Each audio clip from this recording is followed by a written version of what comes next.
Mobile Suit Gundam Zeonic Front, the 2001 PS2 title that offers the grittiest, down-to-earth, most realistic portrayal of what it would be like to pilot the infamous Zaku mobile suit in the One-Year War. Now, we've actually covered this game on the channel prior, but as hard as it is to believe, that was 2 years ago. And I didn't know at the time, but that single video would start me off on a retro gaming journey, one that saw me not only covering tons of classic Gundam games, but titles from all genres. When it comes to Gundam though, Zeonic Front is still the GOAT, and it remains my personal favorite Gundam game and one of my favorite games of all time. I'm hoping by the end of this video, I can show you why. Let's get into it. First, let's talk about just what Zeonic Front is, because it really does stand alone from a gameplay perspective from all the other Gundam games out there. If anything, I'd say it has more in common with a tactical shooter like SOCOM than your typical third-person action Gundam title. The focus here is much more on realism, or realism as in how the capabilities of certain units and weapons were portrayed in Gundam anime. You won't find your suits being able to tank multiple beam rifle shots from your enemies, which is how it should be. As a matter of fact, you'll find that just about anything, even a humble tank, can be deadly to you in the right circumstances. The result of this is that the game feels very rewarding to play. When everything is dangerous to you, succeeding just feels that much better. This is why Souls-like games really hook a lot of people. It's just more fun when you know that that boss can one-shot you, but you beat it anyways. But regardless, this focus on recreating an accurate portrayal of what it would be like to be a sort of run-of-the-mill Zeon pilot during the One-Year War really makes the game stand out. When coming across enemies or difficult situations, you can't just go barreling on in head first. Instead, success requires taking a bit more of a tactical approach, which the game fully supports, with things like the ability to edit and set up mission routes and customize your units to the objectives at hand. Now that you've got a decent understanding of what Zeonic Front is, let's talk story. The game puts you in the shoes of members of a special forces unit known as the Midnight Fenrir. Created by Cecilia Zabi in January of 0079, the unit is a mobile suit team with a focus on covert ops operations, often fighting on the sort of sidelines and supporting the main war effort, although they would occasionally find themselves on the front line. The story sticks to the events of the original anime, with missions often putting you into situations that are sort of adjacent to the main plot, and you'll recognize some specific events that happened in the show sometimes being referenced.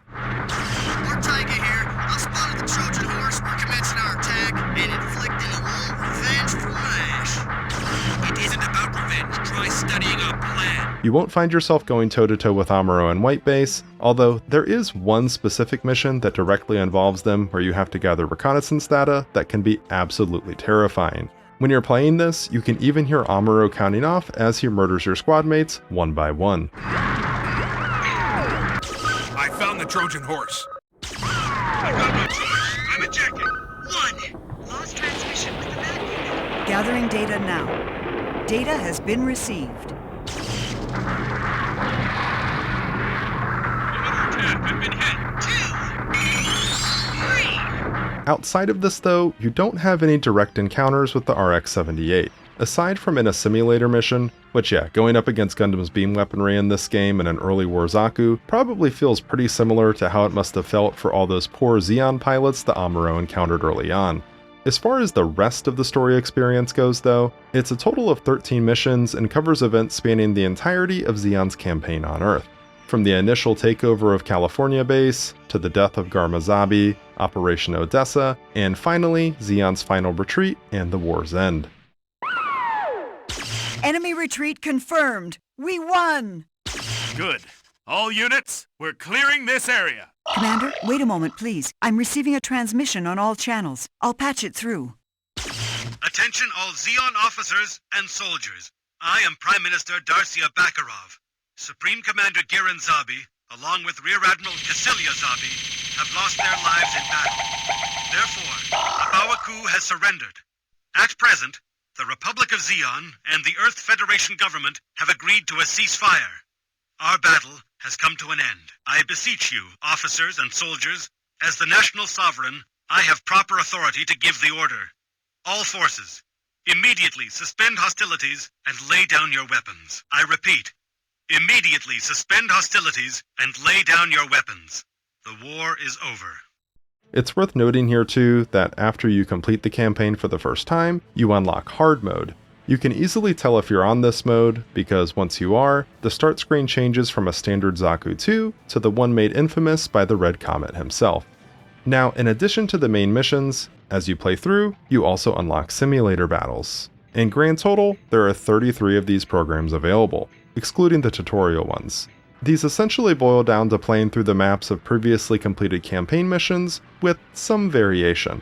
What really makes this mode stand out though, and honestly kind of makes it the highlight of the game for me, is what this offers in addition to the standard campaign. Don't get me wrong, there's a good amount of pilot, suit, and equipment variation available that we'll touch on later on, but in the simulator, there's far more. Not only do you gain access to missions where you play as the Federation, you can also unlock special pilots. Char, Ramba Ral, This is no Zaku, boy! No Zaku! Garma, Gaia, Amuro, Kai, Hayato, and Sayla are all available. And let's not forget Lieutenant Agar, who serves as a sort of pseudo-rival in the game story, and is almost like a wannabe Amuro. Yeah, you can pilot his suit, the Gundam Mudrock, which has an incredibly awesome design and is also completely broken from a gameplay perspective.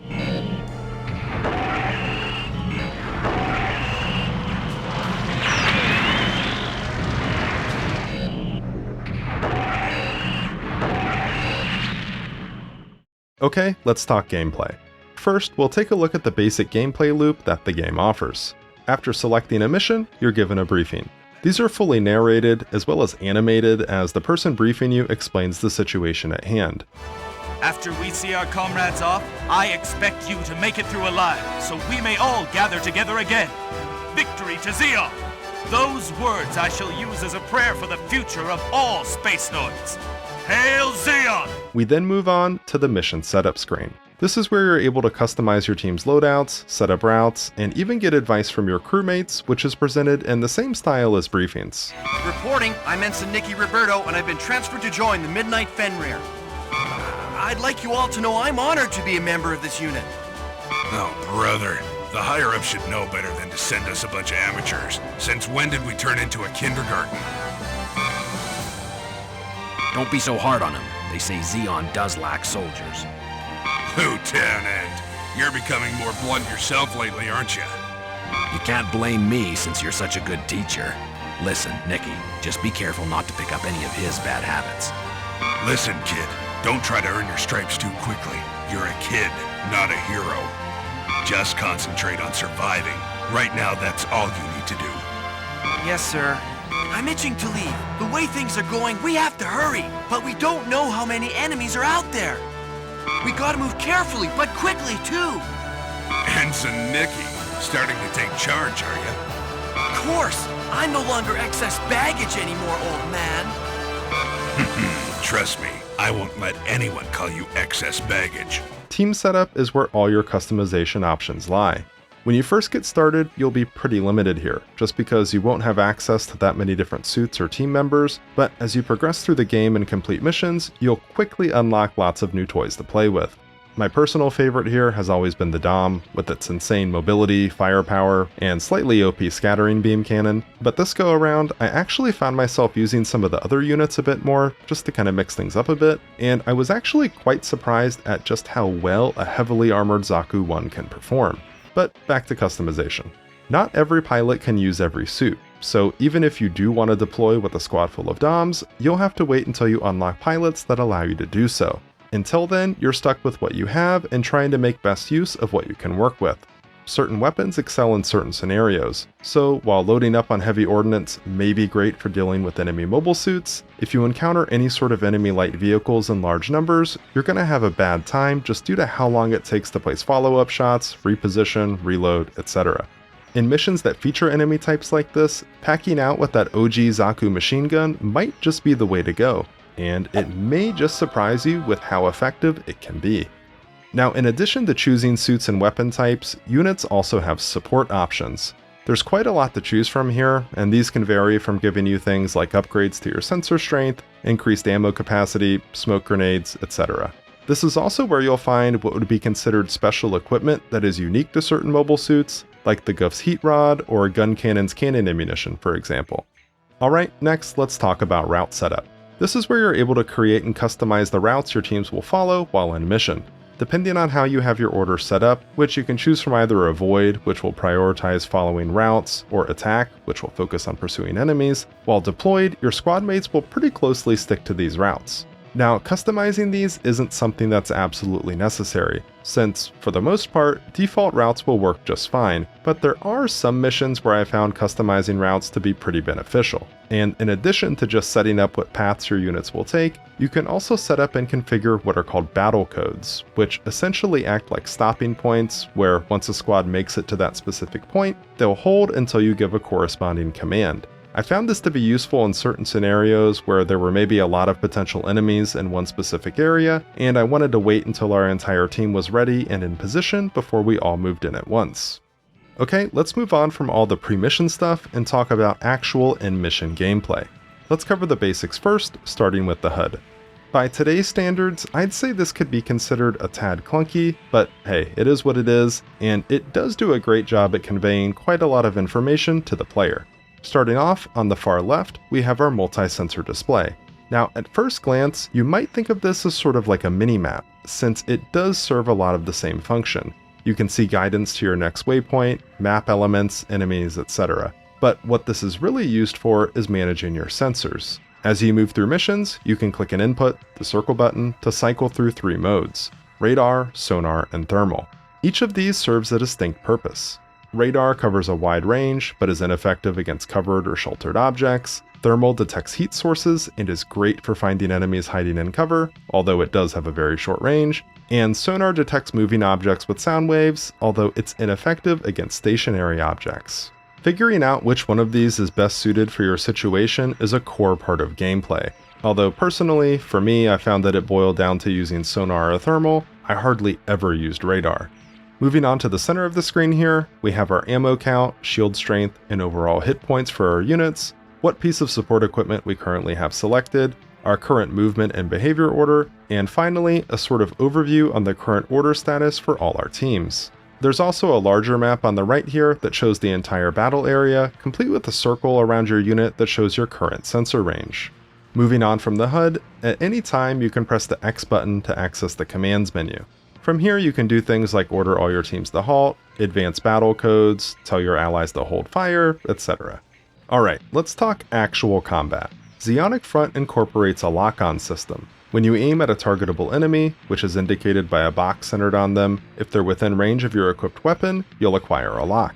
Once a lock's acquired, you'll then see a circle that appears which will continuously shrink the longer the lock is held. This represents your current accuracy level. The smaller the circle, the greater the chance of a hit. The importance of this varies from weapon to weapon. When using something like the Zaku MG, which has a pretty quick fire rate and reload time, this isn't super important. But on something like a rocket launcher or a long-range rifle, where it takes longer to place follow-up shots, it's often the right thing to do to wait this out for a little bit to ensure your shots land. It all depends on the situation though, and what the enemy is doing. Now, as important as it is to hit your enemies, the most important thing in Zeonic Front is positioning. This is something that the game establishes early on in tutorials.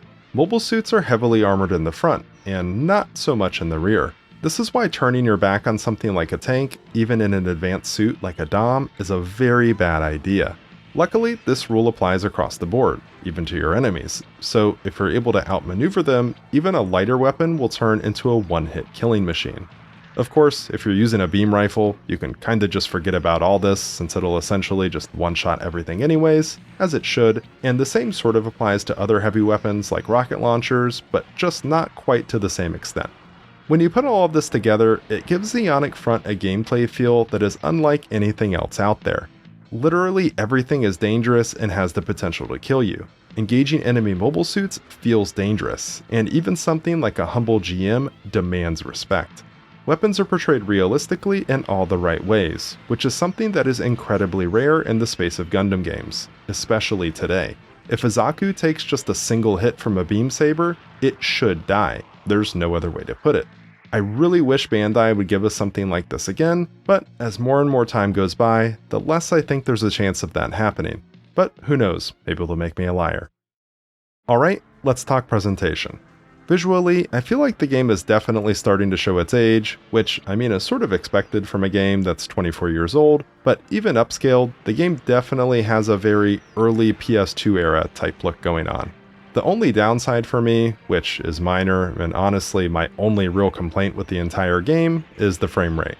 This definitely targeted 30 FPS, but like many other games from this era, it sometimes has some pretty severe drops, especially when there's a lot of action on screen. Again, not a huge deal, but it's definitely something you'll notice in a playthrough. Moving on from just visual fidelity though, the game really does a great job with its accurate portrayal of both mobile suits and weapons. All of these are really spot on. Even the sound effects and voice acting I've always found to be great, which to my surprise, the game actually features some of the original anime's English voice actors, like Brian Dobson and Michael Kopsa. Thanks to your efforts, we have secured most of New York. All that is left to do is to take out the remaining forces. The North American operation has been proceeding according to plan. However, there are some areas of concern. For instance here. This program is a simulator. It will be an essential part of your training for mobile suit combat. The simulator imitates realistic combat scenarios, except of course you remain alive if you're destroyed. And let's not forget about the game's soundtrack, which features some absolute bangers.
After all these years and playing through tons and tons of Gundam games, Zeonic Front remains my personal favorite.